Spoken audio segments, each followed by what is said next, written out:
So I'm gonna start us off, and well, first I want you guys to introduce yourselves, and then I'm gonna tell a little story. So why don't we do introductions first? My name is Tyler Eister. I work for a company called Rich Products based out of Buffalo. Go Bills. I am a manager of cybersecurity and risk management. Part of my duties is running the security operations team, among other things, and then also the human risk management side. You're probably thinking, why do I have human risk under operations? I have no idea, but makes sense to me. I fought for it, for sure. I'm surprised they allowed it, because usually that's under the GRC type of umbrella, but super excited to be here, happy to chat, during this and after, so feel free to, walk up and we can exchange ideas. Deanna? Excellent. I'm Deanna Caputo. I work here at MITRE. I lead our insider threat research and solutions capabilities, so I lead all things insider threat for MITRE. I lead a whole team of behavioral scientists, mostly different types of behavioral scientists, a data scientist and a cyber scientist. And we do a lot of applied research on these solutions, and we do a lot of that translation. So MITRE is a not-for-profit, but we operate 6 federally funded R&D centers. So a lot of the academic work you see presented, the government will come and say, well, that sounds good, but what about with real employees? And so often what we get to do is that applied research, which is to see how that actually works when you do it in a real work environment with real employees during their real work days, before they're willing to uptake, right, those great ideas. They have the need to see it in action. So a lot of our work is that applied work, and then we build lots of indicators looking for naughty people doing naughty things on your network. So a little bit different than awareness and, phishing, more intentional bad behavior. Awesome, thank you. So I'm gonna start off with like a real personal reaction I had when Calvin was talking about what I think is kind of a bias for people that are on the non-technical side of cybersecurity. So I was doing a webinar with a well-known vendor in the space, and somebody asked during the Q&A, what do you think the next step should be for somebody doing human risk management or training awareness or whatever we're calling it these days? And his recommendation was that you needed to go get a technical certification to further your career. And I just wanted to cry because I'm with Calvin. There are not enough I would have said, go get a degree in human factors, psychology, sales, marketing, any of these things that can help you actually be the influencer, influence people in your organization, to inspire people to do the behaviors that we all want them to do, or to help you understand humans more so that you can get better at those things. So it was just a personal story. That caught me off guard when that happened to me on that webinar, and it just made me cry on the inside. Anyway, Eddie, why don't we start then with maybe some takeaways from his presentation, or things did anything hit a nerve with you or bring a story to mind? I think the one thing that was really present through every presentation today was the need for that feedback loop. If you're going to address the human side, you obviously have to understand them, and you have to understand them by having true personal conversations with them. And that's one thing that we always try to do at Riches. We always lead with the personal component rather than the professional. Help us, help you protect your family, your friends. If we instill that knowledge into them to protect themselves personally, where it's much more difficult to remain secure because they don't have the fancy controls we invest in as a company, then those behaviors should hopefully transfer over onto the professional side, where there's a bit more forgiveness because of those controls. I think something that goes from literally the beginning, the first talk, to the end talk was the word curious. So in the first talk, Mark was talking about, we want people to be comfortable asking questions. We want them to be curious enough to ask questions. And then the last talk, which is my first reaction, the first talk is, no, curiosity is part of the problem, right? They are curious and they want to click on things and they just want to do it because they're curious. So when we've studied phishing, a lot of the reasons they don't report and do what they do is because I was curious. And so in one length, we want them to engage with curiosity, and the other motion, we don't want them to be curious, because that actually, curiosity, you take more risk. So it's it's a word that one person is saying, like, this is something we need more of. At the same time, I would argue we need less of that in this context, right? All context specific. But in security awareness and what they're doing on the computer, I don't want them to be curious, because that means they're going to go explore and they're going to click on things and they're going to forward things and they're going to share things, and that makes the risk worse. But I thought it was just really interesting, right, when saying we want them to feel comfortable asking questions. But I'm not sure that I would argue we want them, our employees, to be curious about security. Their boss is probably telling them they want to be curious in their job, right? They want them. I mean, bosses like people who always want to learn and want to stretch themselves, and so a lot of mixed messages there for people. Yeah. All right, you took a lot of notes too. Yeah, well, I tried to from the day. I think one thing that Cammie said that definitely rang true is phishing report buttons are definitely mailbox cleanup tools if you don't have that feedback of if what they reported is actually malicious or safe. And that's one thing that, I'll hold my hand up. That's one thing we struggle at Rich Products. And I feel like we're sort of victim to what technology can do in order to deliver that capability. Not every team has the resources to do manual review. I certainly don't. I have a team of 10 for a global company, 6,500 associates. We definitely don't have time to do all that. So it's almost like a waiting game until that capability can be readily available in order to fill that gap, right? To move that needle forward. Do they get some sort of automated message when they report?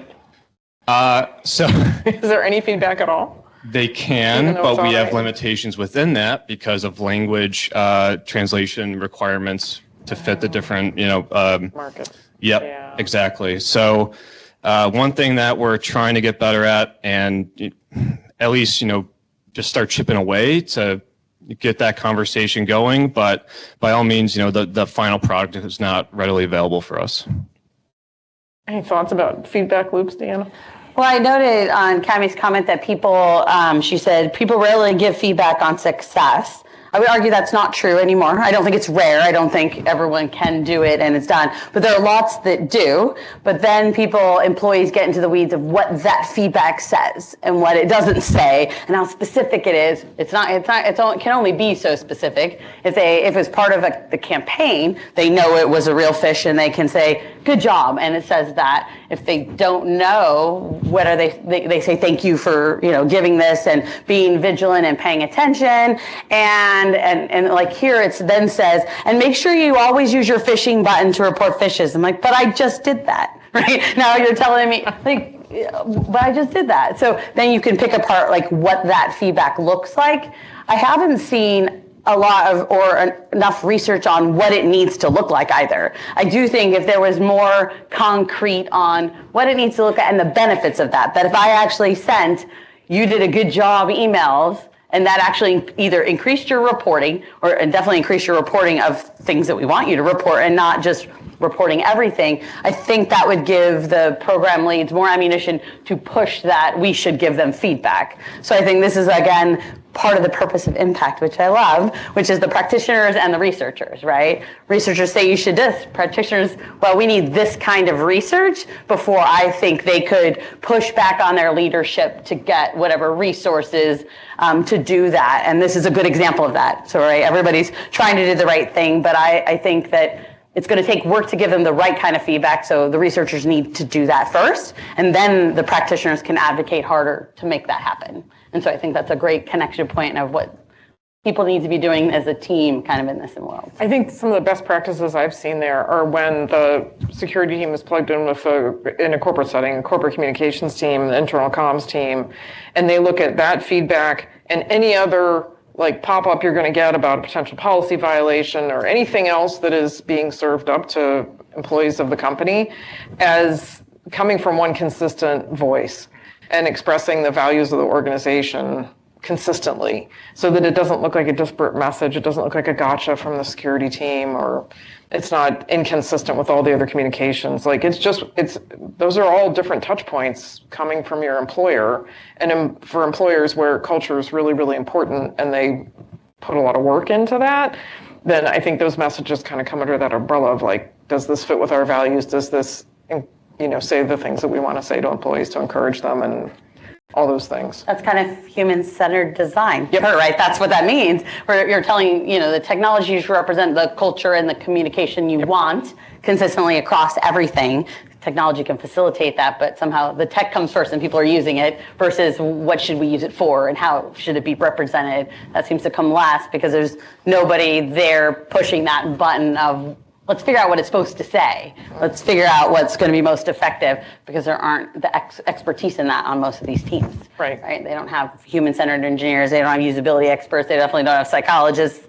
That's a limitation Those on. you're going to get as somebody from comms or marketing in the company. Yeah. But they're not integrated with IT a lot, right? They're publicity, but not internal and fishy messages. Yeah, I doubt they would ever, not that I'm not saying they shouldn't, but they are ever going to engage or think to go to comms or marketing, or that marketing and comms would even be allowed to engage with you, right? Like that's IT, that's not your job, right?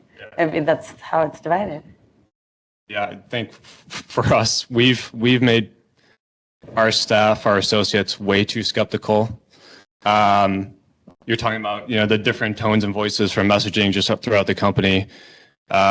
I send out monthly newsletters. Half of them get reported as fish. I'm like, it has my name. It's me. You know what I mean? And then our CEO sends out engagement surveys. Half of those get reported. So it feels like we have to dig ourselves out of this hole that we created from just the natural evolution of starting a program, telling people don't click, now changing that verbiage to a bit of more positive spin, so folks can actually understand and apply context to identify risk. This reminds me of, it's a good story, and it's not long. So I was presenting some skills-based research we did. We were trying to test out skills-based training for employees to be able to know the difference between a real professional networking and an actual malicious solicitation. So we did a full study, real employees, real organization. We gave them skills-based training. We gave half of them annual training and just annual training. And then we started sending them, they got to practice that for like 4 weeks. We were integrated with reporting, so they got actual good feedback. And then we spent the rest of the year testing them. They didn't know they were part of the study anymore. And I'm briefing this to like a national defense ISAC group. And somebody raises their hand in the back. He goes, I don't want my employees deciding what they should send to me. And I was like, what do you mean? I said, you want your employees to send you every email from every person that they don't know already? And he said, yes. And I was like, wow. I said, I'm pretty sure the rest of this room does not want every employee to send every email from anybody they don't know the name of to them. And he did. And he goes, oh, that's what our employees do. And so afterwards, the rest of the room was kind of embarrassed. He was like heckling me. This is a small group, and I'm presenting research. Wasn't pushing anything. I don't sell anything. And he was rather rude. And so afterwards, all these people we're so sorry for him. And I'm like, well, where was he from? And he was from Microsoft. And I can't even imagine telling all Microsoft employees, please send me every email from anybody you've never met or don't know the name of. And that's what they actually do. But that's what he's saying to me. I expected he was like some small company on the side. And I had to laugh because we know that that's not really happening. But most of the room then raised them like, I don't want everyone sending me every email from someone they don't know. We want to teach them to differentiate, right? Which ones are legitimate, good networks that you want to respond to. And we're figuring out how to do that, and it is hard. But I thought that was the craziest thing I heard. And I haven't been heckled in a long time over like a research thing, right? Where I wasn't stating something controversial. I was just sharing what we found. And this person was so insistent that that's the wrong way. And Microsoft, like of the size of places, I was like, your employees must, like your people who work for him must hate him if that's his motto, right? Like send me everything, employees, anything. That's crazy talk. I think what we're doing here and trying to figure it out, right? Figure out what you can filter out, figure out what you can teach employees, figure out what you can automate feedback, right? Because you don't have enough employees. That's what we should be doing, and we'll have to keep doing. And I know we haven't all figured it out, but I think it's worth the effort. Better than that. So that was only like last year. So this wasn't like 10 years ago. All right, other takeaways from today. If you have any, you can go. I got to peruse my notes here. I think, obviously, I heard a lot of great feedback on the, human-centered. I think a lot of people aren't aware of the skill set that provides. there aren't enough of those people, just like there's not enough social psychologists. So, I'm a social psychologist. We study attitudes, intentions, and behaviors, and we change them, right? I'm not a therapist. I don't look for diagnoses and clinical things, but there are also not enough social psychologists to be on every insider threat team or on every security team. But I think those practices are hard, right? We want to say that you need more of this. But I think what I saw, the takeaway on the studying the conundrum that was described was the partnerships at the end, right? That is the opportunity for researchers to partner with practitioners, so that the researchers that are out there that are working on this, that know how to do that and know how to find, those good ideas and resolutions, are working with real employees and real organizations, so that there isn't a conundrum that they're doing controlled studies that don't translate to all the mess that's the real world, is that partnership. And I'm privileged to get to do a lot of that because of MITRE and because of the but also because I do it and I prove that nobody got hurt at the organizations and that the employees didn't complain, and you get to do more of it. So I really encourage both the researchers to continue asking for those collaborations, take small opportunities to prove yourself that, you'll do that little study with a small amount, which won't be enough, but demonstrate that if you do it right, the employee should come away from that experience happy and not complaining to leadership that you've subjected them to something they don't approve of. At the same time, the practitioners, those of you out there, it has to be those of you that have leaders, right, that are willing, forward-leaning, and willing to really learn things with the data that you have, to let the researcher in, right, whether they're from academia or they're from places like us, because that's how this is going to be faster, right? We don't have to iterate on as many studies if we're doing human-centered design or social psychology studies in your organizations, because we're trained to work with humans, right? And that'll just get us these answers a lot faster, which again, I know is, so he's in the back cheering. Like, that's his purpose for this event, is to bring those two groups, right? The people that have all the problems with security, that are doing this every day, with the researchers that care and are really interested and have skills that are different, into the same room, but it's about doing the stuff outside of this room. So I'm going to encourage the practitioners first to, I think you know who you are, and that if your organization would even consider it, but don't hesitate to ask, right? I'd really like to do this study. We're going to, expose some employees to some things where no one's harmed, right? We're going to bring in the right researcher who knows how to do this properly. Let's try it at a small scale. We'll prove to you no damage done. And then there are those of you that have leaders where you know for sure it's no way. And I'm not pressing you or making you feel bad, but there are forward-leaning, and I'm getting more and more organizations that are allowing me to do the applied studies I do with their employees. But I started with MITRE, right? I proved that nobody was harmed in the process. And we learn things, but you have to ask. And so I feel like people don't even ask, though.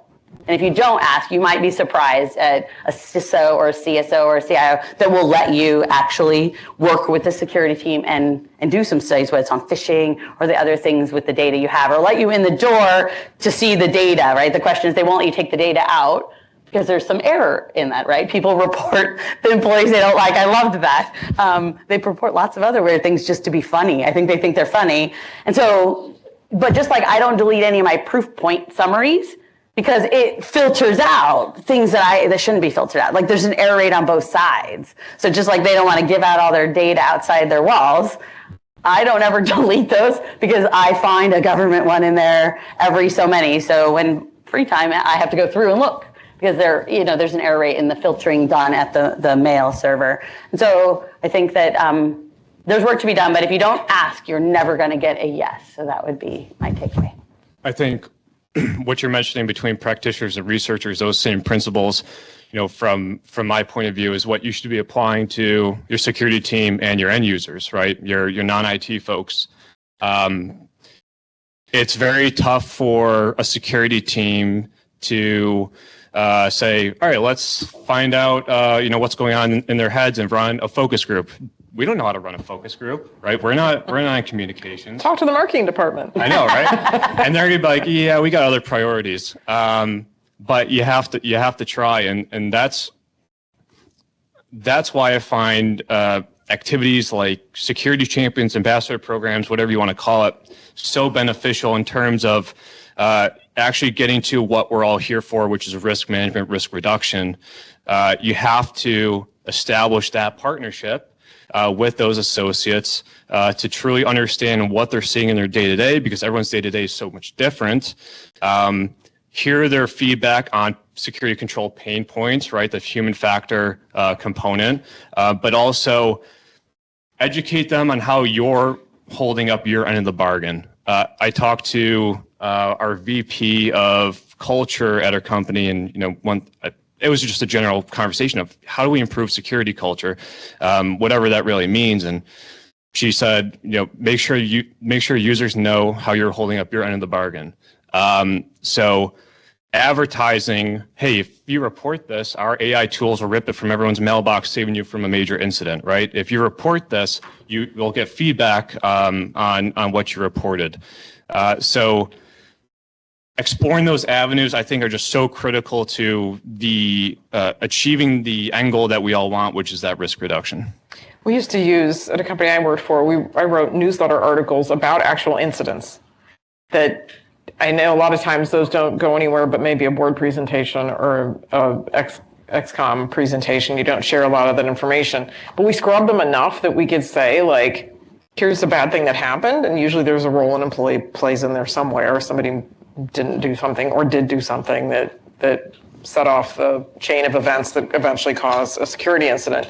But then we were also able to say, like, well, here's what the security team did. So no naming and shaming or blaming or anything like that. But then you tell that story of, like, here's how we saved your bacon, and you get some empathy that way. Have you ever tried, so I know that you talked about research, but what about just starting with something really simple like an employee survey? And I know that's not, like, incredibly in-depth data. It's a survey. People self-report on their behaviors and things, but kind of like OBehave, but for companies. I think we've had that conversation before. Yeah, well, we're a CyberSafe customer, so kudos to this group, because we use their culture survey, which has actually been pretty phenomenal in giving us insights, and that's just not a plug because I'm here. I truly mean that. Because we're able to see based on the different dimensions where we might be lacking, but allow users to do free text complaints about what do you think of when you engage with cybersecurity, and you'll get a wide range of perspectives, whether they're talking about a control, whether they're talking about the team, or just the concept as a whole. And then it's very easy to take that and digest it with the help of AI for sure, especially if you have thousands of answers to that question, and understand, okay, strengths, weaknesses, insights, commonalities, and put some sort of tactical plan in place to address those.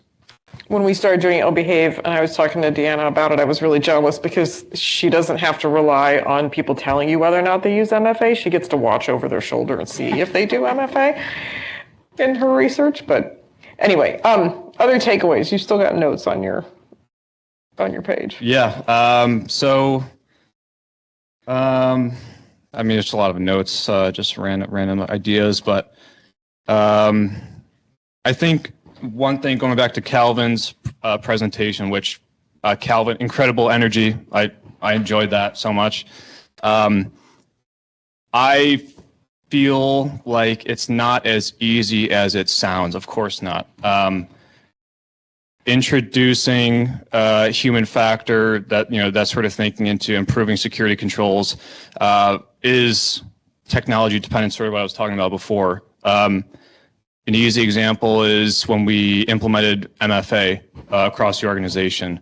You could do SMS, you can do a desk phone call, or you could do the push authenticator through the authenticator app, right? But that was mandatory. So if they found it as a pain point, there's no getting around it. And then at that point, because we're so heavily invested in Microsoft, we're not going to go buy an additional MFA tool just to satisfy that requirement if it provides a better user experience. So in those sort of scenarios, you're stuck waiting for these vendors to sort of catch up to that idea, that human factor idea that Calvin was talking about. So it's tough for practitioners to navigate that. It's kind of terrifying to think that a company, well, I don't want to pick on Microsoft, but like that our technology providers don't have more of the Calvins of the world, that don't have more. I mean, I know there's a lot of people doing good work in UX and UI, but it seems like there's more engineering that could happen for people. Well, when he was mentioning how many schools have programs around human factor. I was surprised there was any because I'd never heard of it in my life leading up to this. That sort of discipline. We think about it in just the general context of like user experience. How can we make it easier? But I had no idea there's actual courses being taught within cybersecurity programs to tackle that issue.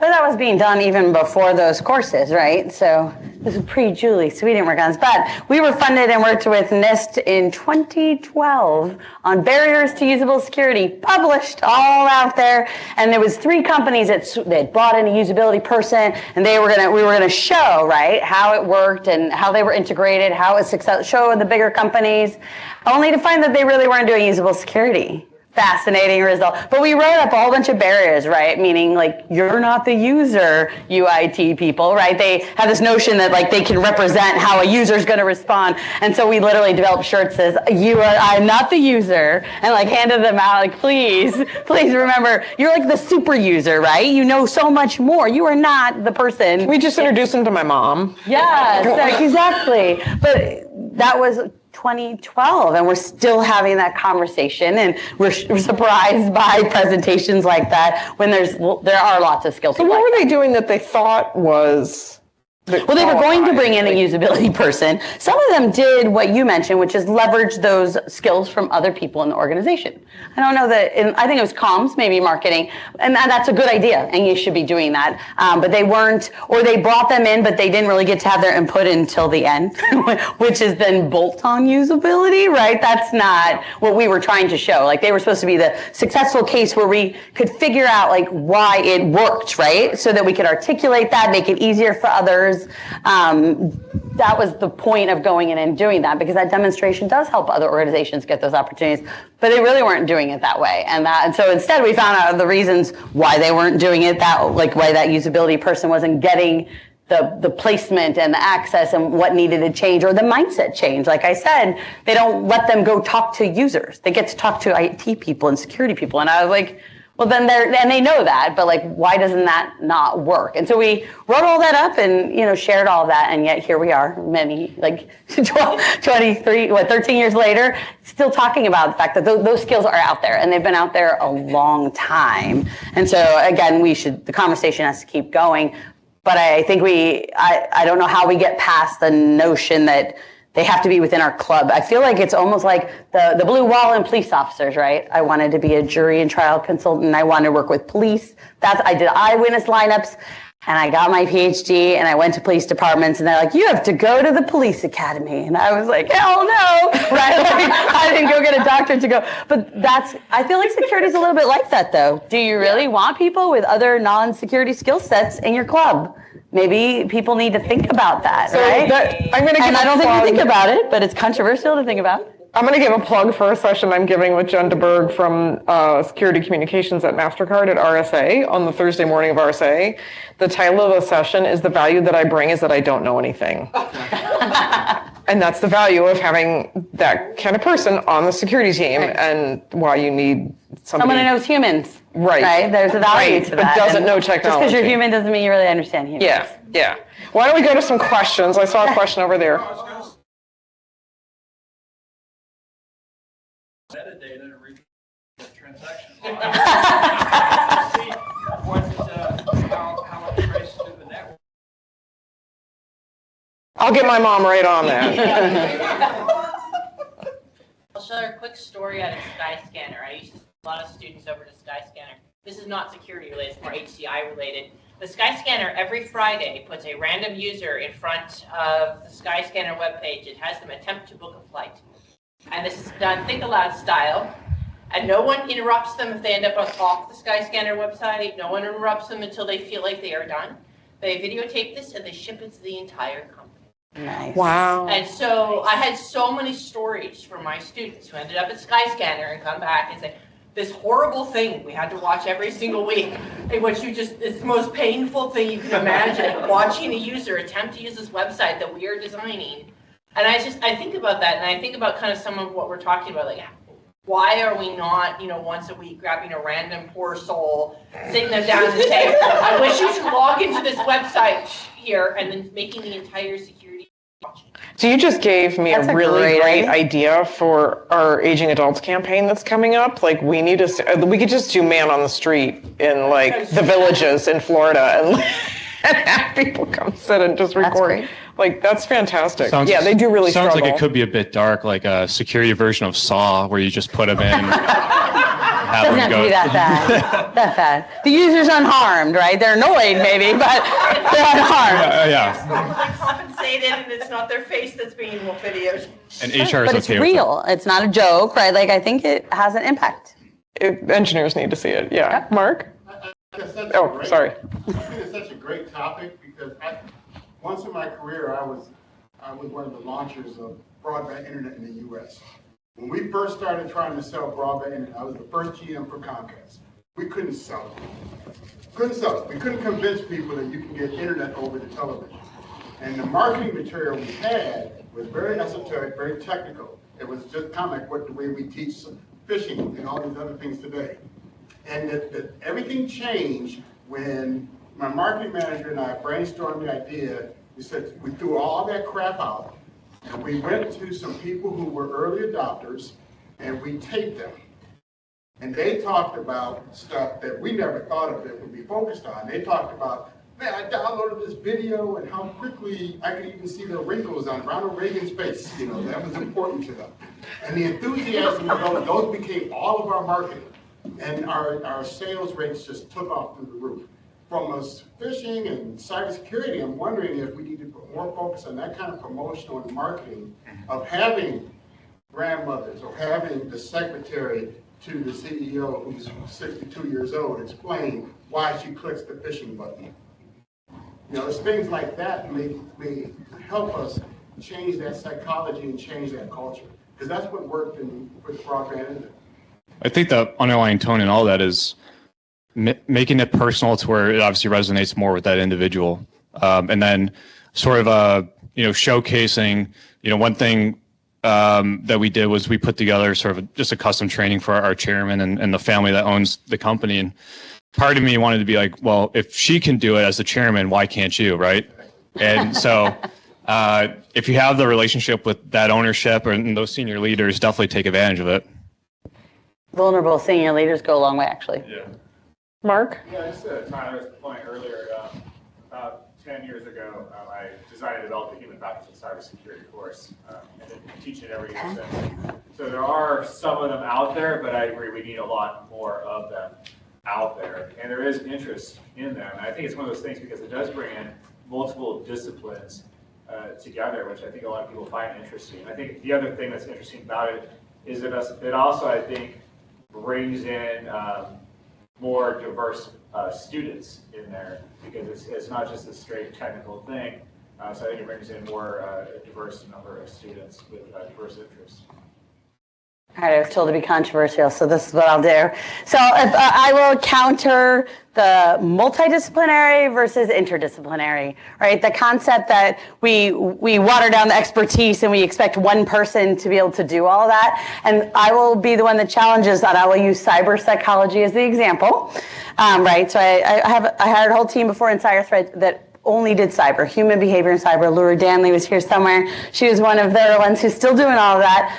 But if you go and I teach you just enough about cyber and just enough about psychology, you actually don't learn enough about psychology to do what we do every day. I'm sorry to say. I don't hire you because you're not a psychologist, because getting you through full programs of both, right, is 2 degrees. They're 2 full degrees for a reason, or advanced degrees. And so I will throw that out. I know it'll be controversial, but like I think the goal is to bring the person that has that expertise, per the Calvin's talking, bring someone who's trained deeper in that. Not I tried to train people to do both, and then because I will say I find that sometimes they can't do either well enough to accomplish that, and that's not their fault. That's what their training is, but the school has hours and limits, and now they're not deep enough in either one to be useful for certain things, for certain roles, and the things that I think we hope. So they come and they're like, I want your job, and I was like, then you need to go get a PhD in psychology, because that's the people I hire, because that's the extra skill that's missing in security and the things that I think Calvin has a counterpoint. So yeah, no, oh, I'm sure, but I figured I'd throw out that I've struggled to find that helpful. Disagree. My point is, this is where in academia we have to change. And we have to find a way to let students major in more than one subject. Because think about the work environment today, it's changing so vastly that we need people that have an understanding of maybe two disciplines. And this is not a problem that we should wait today to get in the industry, develop that. How do we drive that in academia early on? And we have to step on each other's toes in academia. Instead of having somebody take more courses in DNA, and I'll be honest with you, I did the worst in art courses because electric statues didn't do anything for me, right? So I just didn't do well in art courses. I'm not fond of math or science, that's why it was my strongest. But I think we have to find ways early on in academia to develop those people. So they have time to do both deeply, is what you're saying. Exactly. Go ahead. Early on. I was going to give a yes and.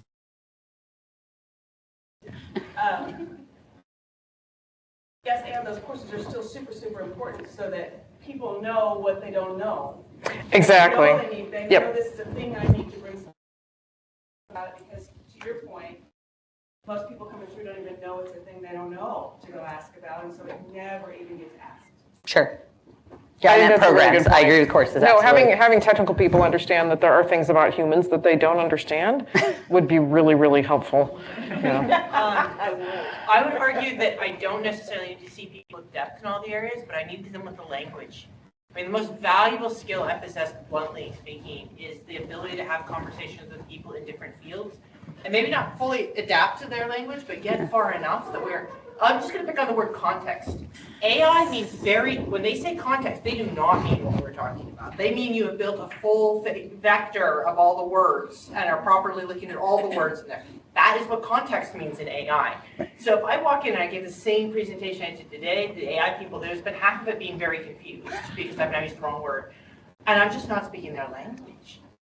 And so I think that we don't necessarily need depth of knowledge in multiple fields, but I do think we need to train people more in the ability to have a communication over that wall with the other group. And that communication capability is incredibly valuable because it took me, 2-3 years to just be able to have enough of a conversation with the AI collaborator that we could actually get to any middle point. I mean, we kept trying, earnestly trying, but they would say something that made absolutely no sense. And then I would say something that probably made no sense to them.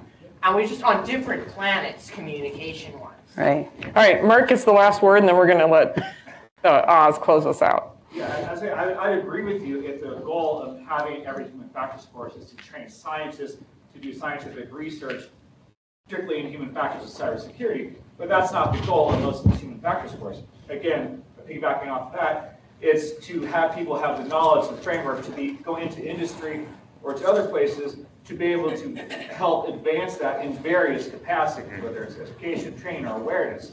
It's not to just train people to be scientists. Awesome. Thanks, everybody. Thank you. Thank you.